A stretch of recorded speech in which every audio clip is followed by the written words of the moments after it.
What's up, KMA land? KMA Sports Director Derek Martin here with you. Latest KMA Sports Hidden Gem. Hope you've enjoyed this series as much as I have bringing it to you. But this week, it's a little bit different. First, a story. A couple of weeks ago, somebody came up to me and said, Derek, you're always talking about all these different teams. Who is your favorite team? You know, he's talking about pro and college and stuff. Is your favorite team Nebraska? I like Nebraska a lot, I said. But you know what? It's not my favorite team. How about the Kansas City Royals, the world champion, Kansas City Royals? I like them a lot. I really, really, really do. It's not my favorite team. What about the old Montreal Expos? No, it's not my favorite team. But is it, in fact, the West Virginia Mountaineers? Absolutely not. It's not my favorite team, not even close. Actually, I don't have a hat for my favorite team. I would take one if someone gave one to me. 209 North Elm, KMA Studios. My favorite team, in fact, is the team that took me on the most exhilarating, most exciting, most thrilling postseason ride I've ever been a part of. Never happened before it, not been matched since. It's the Nishnabotna 2010 state baseball team. Now, you remember these guys because Farragut and Hamburg came together that spring. They ran track together. Not many of the baseball players were out for track, but then the baseball season came together, and man, was it special. They didn't win the corner conference. There's a really good Sydney team in there, but they did qualify for the state tournament. And that's probably how the state most remembers this Nishnabotna team. They qualified for the state tournament in the first year that Hamburg and Farragut joined together and became Nishnabotna. And that's okay, but they're totally missing the point. The state tournament is great. It's a fun time. Everybody loves it. But there's nothing better than the run to the state tournament. And there's nothing better than this particular run to the state tournament. Nishnabotna beat Sydney 2-1 in 11 innings. They beat East Mills 6-3. And then they pulled off the ultimate shocker, going to St. Albert and beating a St. Albert team that had Jake Waters, Andrew Brown, Jake Gentile, and a host of other talent by a final score of 1-0. There was nothing like that run, and as I said, there hasn't been any since. So that's why they're kind of a hidden gem, because the state doesn't recognize just how amazing that run this Nishnabotna team made. Also, why am I telling this story again now? 6 years later. Generally you do this in 5 years or 10 years. But I think you know. The Nishnabotna team is the first Nishnabotna team. This summer's team, 2016 team, is the last. So it's time to reminisce about the first Nishnabotna baseball team, the one that went to the state tournament. Let's meet the players. My name is Joseph Heitzusen. I played second base and I caught. My name is Manny Martinez and I played first base. My name's Colin Hawkins. I DH and played some outfield. I'm Carol Heitzusen. I played shortstop and pitched. I'm Joel DeLong. I played first and pitched. I'm Doug Raymond. I played right field. Caleb Cahui, catcher and pitcher. Blair Holtman, assistant coach. Luke Stockstill. Welcome back. I'm going to be popping in here briefly throughout the entire interview here just to kind of set things up a little bit. And sorry for cutting off Coach Stockstill. Luke Stockstill was the head he was the head coach, actually. Let's start at the beginning. Nishnabotna was nothing before the school year. Hamburg and Farragut, though, started talking. Eventually, they came up with the plan to be Nishnabotna. Generally, they wait until the next year to begin this, but not this one. This is what makes it special. Nishnabotna came about in the spring. They ran track, and then, of course, the summer. Ooh, that summer. Well, actually, I asked the school if Coach Moody needed an assistant coach. I didn't even know Nishnabotna, Hamburg, and Farragut were going together. And they told me to go interview down at Hamburg, and I did that with Coach Stockstill and Jan Harris, and got the job, and I was excited about it. I knew a couple Farragut kids, didn't know any of the Hamburg kids, but it was a joy, and the kids came together, and obviously we made a great run. Oh, there were some people for it, against it. I'd been out of the area for college, and so I really could care less. I just wanted to be a baseball coach, and that's what I did. And the kids, obviously the first day of practice, Coach and I talked, and we knew we had a shot to be pretty good because there were some good athletes, good baseball players, so it turned out to come true. Well, going in, I'd coached for a couple of years at Hamburg, and so I knew that Farragut had, a few athletes that were pretty good, and Hamburg did. And I knew together we would have a pretty good team. I didn't really hear a whole lot of negative on the outside. Just mainly probably focused more around we had 23 kids and trying to fit that in. But no, both towns had quite a bit of talent that together was going to make. All right, so there's a lot of different perspectives from this joining, this co-op, this whole grade sharing, exactly what it was. Hamburg, Farragut, Nishnabotna. Let's hear first of all from the Hamburg kids what they were thinking at the time. I don't know. I mean, I guess I can't speak for all the other Hamburg people, but I was excited about it. I knew going through high school the previous years that, Farragut had good athletes too, exceptional baseball players. I felt like we always played good against them, good talent, good athletes. So I was excited about it. I knew we had a pretty good shot to go far. Kind of like what Caleb said, we played against some of these Farragut guys in sports, so I knew they had some good athletes. I knew we had some good athletes, and I'd never imagined going to state baseball coming together at first, but I knew we would have a good team, and it's just something that happened and that I'll always remember. Yeah, I think the biggest thing was kind of the attitude. Everybody kind of had the same mentality going into it, where we all just really just hated to lose, and I think that's what helped us come together and be such a close-knit team and do as well as we did. I knew, like they said, I knew they had some good baseball players, and I knew what we had. And a big thought in my mind I knew was looking down the younger classes. I knew there were some good ball players down in the younger classes, and as long as Nish could stay together for as long as it did, I knew for years we were going to have a special program here and be good at baseball for some years. Yeah, when I found out, I was pretty excited. Like Joel said and Carol said, we were both tired of losing, and the biggest thing in my mind was that after we joined teams, we were going to have an actual pitching staff. We're going to have enough people to where we could rotate pitchers in, which I wasn't used to a couple of previous years in Hamburg. But yeah, we got together and had a great team. So it seemed to me like some of the Hamburg kids were all good, ready to roll, ready to get out there and be a very successful unit. Let's go over to the Farragut side. We got the Heithusen brothers, Carol and Joe, coming over. How do they handle things? Well, I'll be honest, I wasn't too excited about it at first. It's hard to play these guys since we're 8, 9 years old, and then, okay, now you're on a team together. We built up a nice little competition between the two schools, and really once practice started, it just kind of meshed together. I didn't think about it anymore, and we all got along great. And like what Joel said, we didn't like to lose. I was really happy that I got the opportunity to start, first off. I was really reluctant playing as an 8th grader for Farragut. I was really nervous I wouldn't have that starting opportunity like I did. But it all worked out, and we all came together, obviously. All right, so you got the thoughts. The coaches are thinking, the kids are thinking, some of the adults with all the pride they have in Farragut and Hamburg, they're thinking about it in different ways as well. So now it's time to play. Now it's time to get to it. To go to their first practice, all those different athletes, how did Coach Stockstill, Coach Holman and company, how'd they handle it? Actually, I think our first practice was rained out, so we had it in the gym. So we just kind of ran through, just did some throwing. And, I just went around and talked to the guys, kind of asked them where they were comfortable playing, just kind of got an idea where everybody was most comfortable at. Blair's an awesome coach. I mean, he's had 5 consecutive, years after I've left, and he does a hell of a job with the boys. Every year they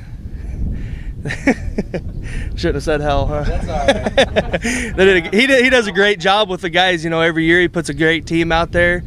But the senior class though, Carol and Russ and Blevins, who's not here today, and Manny, they did a great job keeping the guys in line. And that's what you have to have when you have a strong team. You have to have strong leadership, and those guys did a great job of that. So you've got a lot of talent. That's good. You've got good coaching. That's really good too. Now, putting it together and having success, that's another thing. If there wasn't success, I don't know, maybe this wouldn't have worked out so well, but as Manny Martinez says in this next clip, they definitely had some success, and they just kept on winning. It seemed like it was too good to be true, and I think it just brought everybody in a close circle. I think the way we practice and the way our coaches preach to us, we didn't really expect to lose. We went into every game thinking we could win, knowing we would win. So, one of the most interesting things about this whole situation was Luke Stockstill's handling of the pitching staff. Now, he had 2 kids coming from Farragut that could pitch, Carroll Heights and Russell Hemmeter, and 2 from Hamburg, Caleb Kahui and Joel DeLong. Those are basically 4 aces. Generally, you'll see a team or a coach kind of line up the ace of the squad against the best teams each week. It's not how Luke Stockstill handled it. He actually managed his kids, his pitchers, like a major league rotation. They pitched in a row, no matter who they were playing. We had 4 guys. It just so happened that 2 of them were from Farragut and 2 of them were from Hamburg. That were all number 1 guys. They all offered a different perspective on how to pitch. You know, Carroll was a controlled leader on the mound. Joel give you the left-hander that had some movement on his balls coming in. And then you had Caleb, who was more of a power pitcher. And then you had Russell, who was power, and he kept stuff low. So we didn't really even try to match up because we had 4 number 1 guys. Basically, I think the main thing that we did was we kind of matched Joel and Russell up together. So if Russell wasn't able to finish a game, Joel was his backup, and then vice versa. And then Carroll and Caleb, we did the same thing. But we kind of ran a rotation and we stuck to it. Every 4 games those guys pitched. We got into some tournament plays, and Doug pitched a little bit, and I think Riley pitched a little bit that year, if I remember right. But we had a lot of young guys that were good to play. We had Doug and Colin and Joe, who kind of rotated right field, second base, and DH, who was doing those spots. So it was a good problem to have that we had 10 or 11 guys that were quality ball players. So as mentioned, that pitching staff situation, very rare for the high school level for anybody to do that, especially down at the 1A level. And you might see some egos get involved with that. But that wasn't the case with Nishnabotna. I think that just goes back to kind of what I said earlier about, we all kind of had the same mindset of where, we just hated to lose, and we did, whatever it took to make sure we won the game. And, if that meant going to another position or whatever, I think everybody was willing to do that just to win the game. I think having as many pitchers as we did, the only real problem I could think of is not wanting to give the ball up. I will definitely admit I was one of them. I did not want to come out of the game. Didn't matter if I hit 4 guys in a row. Did not want to give up the ball, and I could probably speak for these guys. They're the same way. We want to win. We want to be in control, be on the mound. Funny little thing here. On the way to the state tournament, on the way to that great postseason run, Nishnabotna didn't actually win the corner conference. Whose fault was that? Well, maybe it dates back a year, but we could blame Michael Jackson. We'd played, Hamburg the year before, and we rolled into the parking lot up at East Mills, and Manny's like, "Oh my God, Michael Jackson just died." And I was like, everybody shut up. We don't care about Michael Jackson right now. We're going to play a game. And we lost an East Mills team that we should have beat. And so, we had lost 1 game and won 1 game with Sydney. So we were looking at a share of the corner conference title. We roll into East Mills, and I'm like, hey, no crap about Michael Jordan this year, or Michael Jackson, not Michael Jordan, Michael Jackson this year. We want to win this game, and, and we lose, and we ended up losing out on the share of the conference title. But it was a fun ride together. It's time to get into the fun and games. That first game was probably the best game of them all. It went 11 innings. It had a lot of great pitching performances. It was a 2-1, as mentioned, 11-inning victory over Sydney. Let's first of all hear from Luke Stockstill on that game.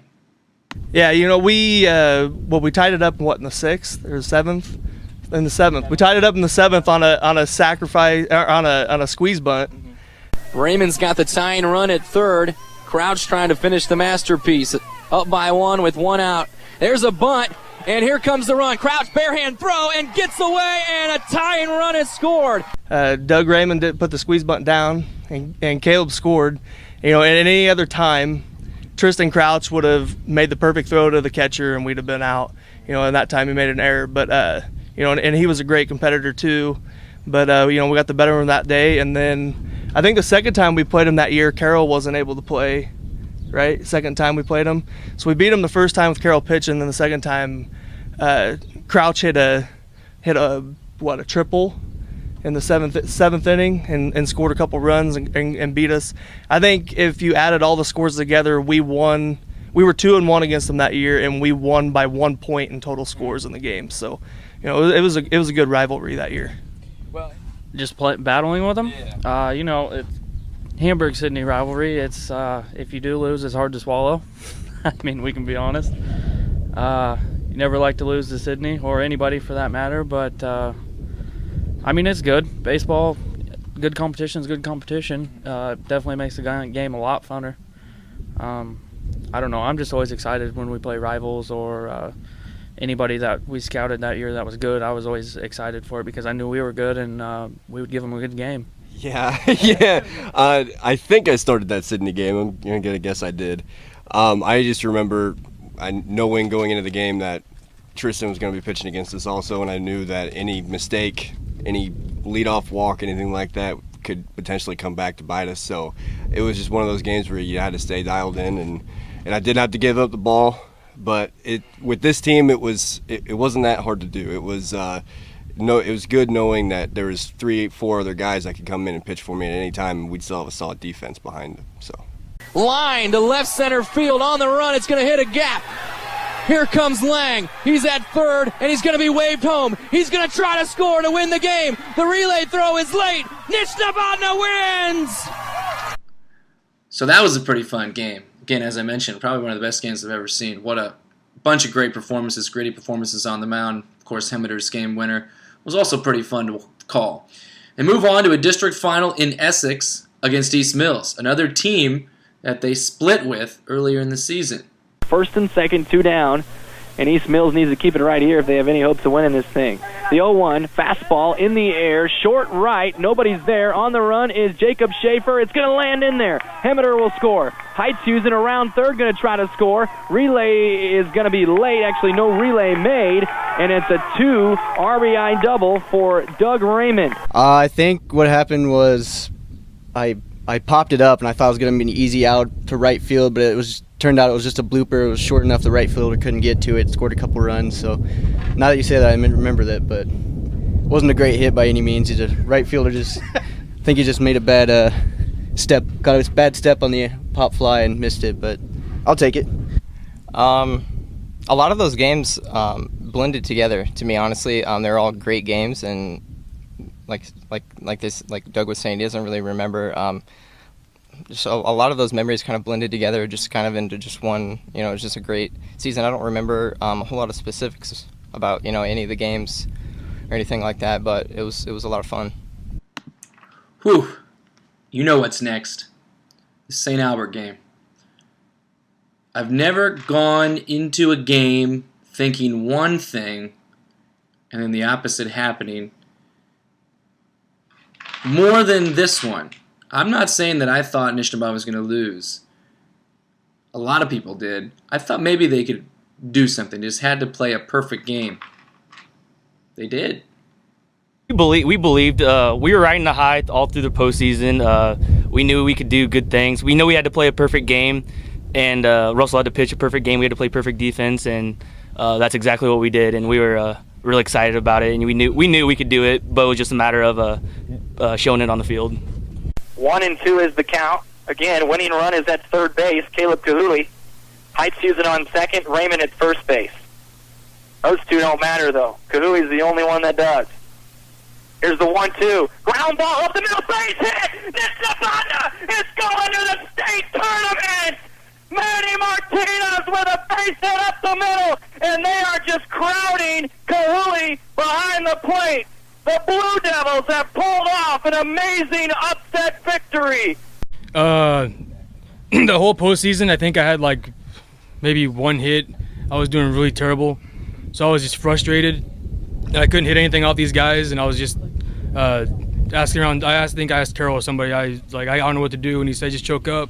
And it was simple as that. I walked up there, and I think I let maybe one or two get by me, but then one came right down the pipe, and it was just clean hit right up the middle. how I remember it, I don't know if it's what happened, but I think maybe you swung and missed badly at the first one, and then the second one though, or maybe you did the first two, and then there was a foul ball, and I was like, well, now that he's made a little contact, do you remember much about the whole at bat? No, I can't remember anything. It was like everything was quiet, and I was just nervous, trying to focus. Well, I was on deck, and I already had a hit earlier in the game, and I was kind of upset with Manny for hitting that. But, it was probably the best feeling in the world. I mean, I threw the bat up in the air and joined Caleb at home plate, and we all had a giant dog pile, which is pretty cool. I was actually, once I touched first base and it was all over, I think Skylar Brennan, he ran up to me and I picked him up on my shoulders, and then I ran into the dog pile with him on my shoulders.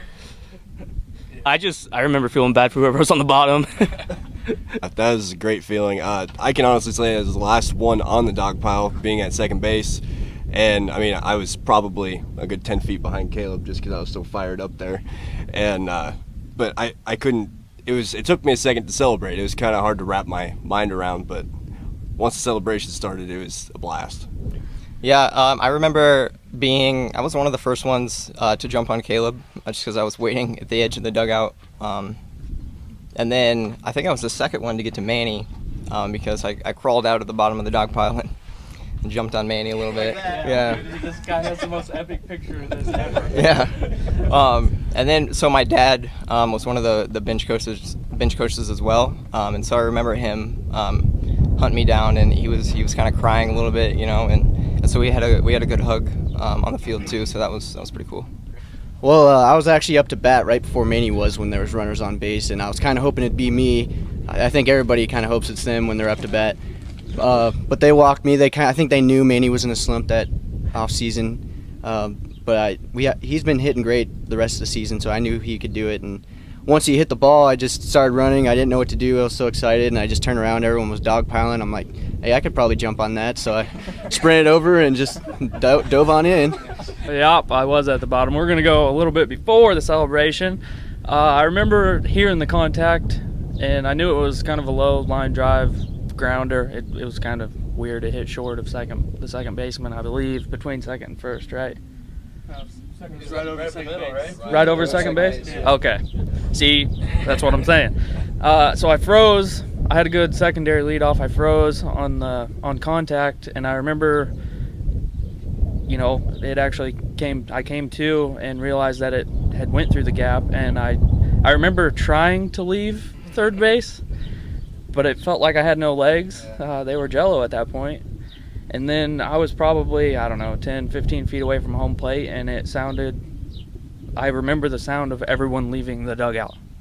And, that's just something I'll never forget. I could hear the entire bench coming out of the dugout to meet me when I crossed. But And it was kind of a dog pile, right near the backstop, right? Oh, yeah. Yep. I crossed home plate and turned, and Joel absolutely smoked me. He laid the wood to me.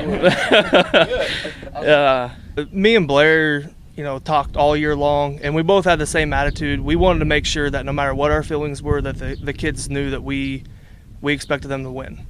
I knew that we had to play a good game to win. And I think it was like the third or fourth inning, one of their batters hit a ball, and it popped and went like 40 feet down the third baseline.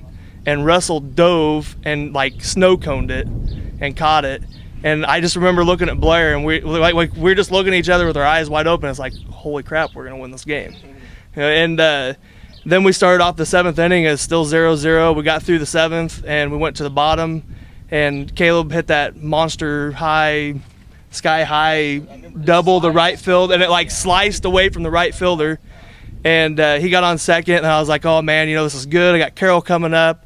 And then they ended up walking him, and I had told the guys, all year long, you guys have a green light to steal bases, and then all of a sudden those two take off and steal second and third, and I was like, okay, that worked. So I was like, all right, I hope Dougie Fresh is up for a base hit here.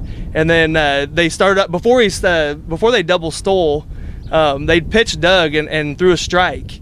And then I remember then they double stole us, and then they threw him 4 balls, which they were just loading the bases to make the easy out, make a force out at home.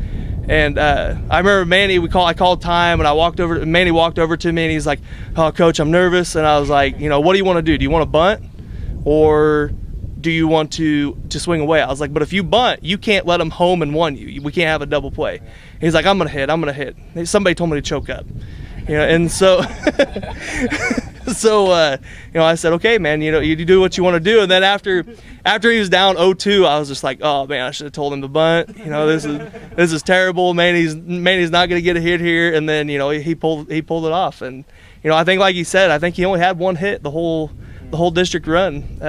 He went into kind of a slump, and but that was part of the thing, is we all had faith in each other. Even though I was sitting there thinking, "Oh crap, 2 strikes, we're screwed. He's gonna get out."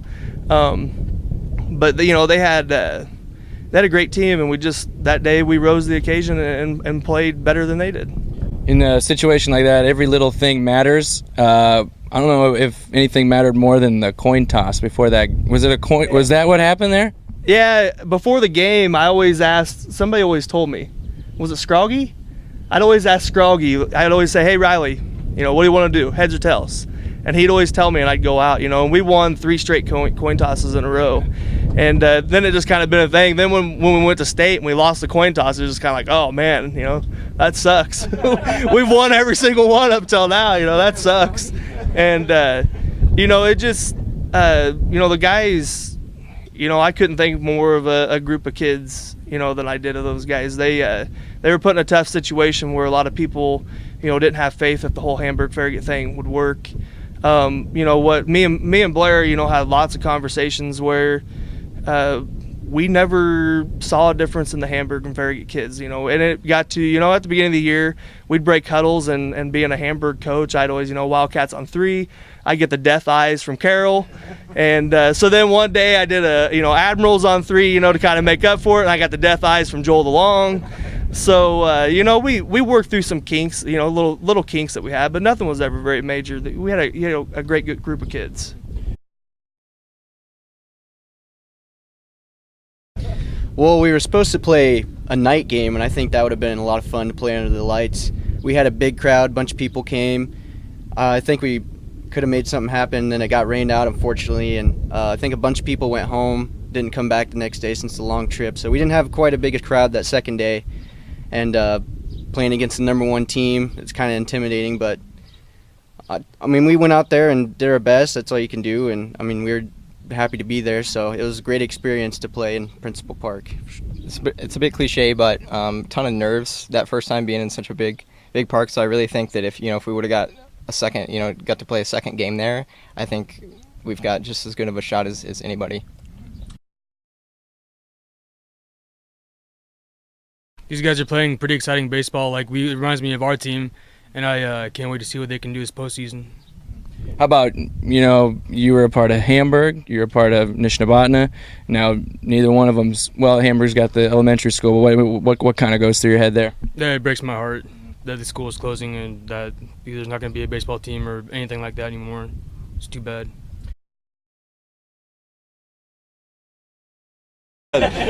No, I don't think we deserve much credit. I think we definitely set the pace. I think we may have given them a little bit of the confidence boost. We had the young guys on the team that they saw great baseball, not always from us, but from the other teams we played, and they saw Principal Park, and I think they kind of instilled that in the kids coming up, and they know Nishnabotna baseball is something to be proud of, something to fight for. But I think obviously a lot of it has to go to the coaching with Stockstill and then Blair taking over. If you ever go watch a Nishnabotna baseball game, it's just great baseball, and I think a lot of that goes to the coaching. You understand it now, don't you? You understand why this is a hidden gem, why this story just 6 years later needed to be retold, why we love to reminisce about this 2010 Nishnabotna team, why they usurped the Montreal Expos as my favorite team. What a run. What a thrilling, exhilarating, exciting run that I will never forget. Again, just 6 years ago it happened. I'll be telling it for the next 60 years of my life. And so will those players, so will those coaches, and I'm certain so will many, many of you. Thanks again to those 7 men now for taking time out of their schedules on a Sunday afternoon to talk with me about a 2010 team I won't soon forget. And also thanks to the 2 great coaches, Luke Stockstill and Blair Holman, for making it happen. For KMA Sports and for my favorite team, I'm Derek Martin.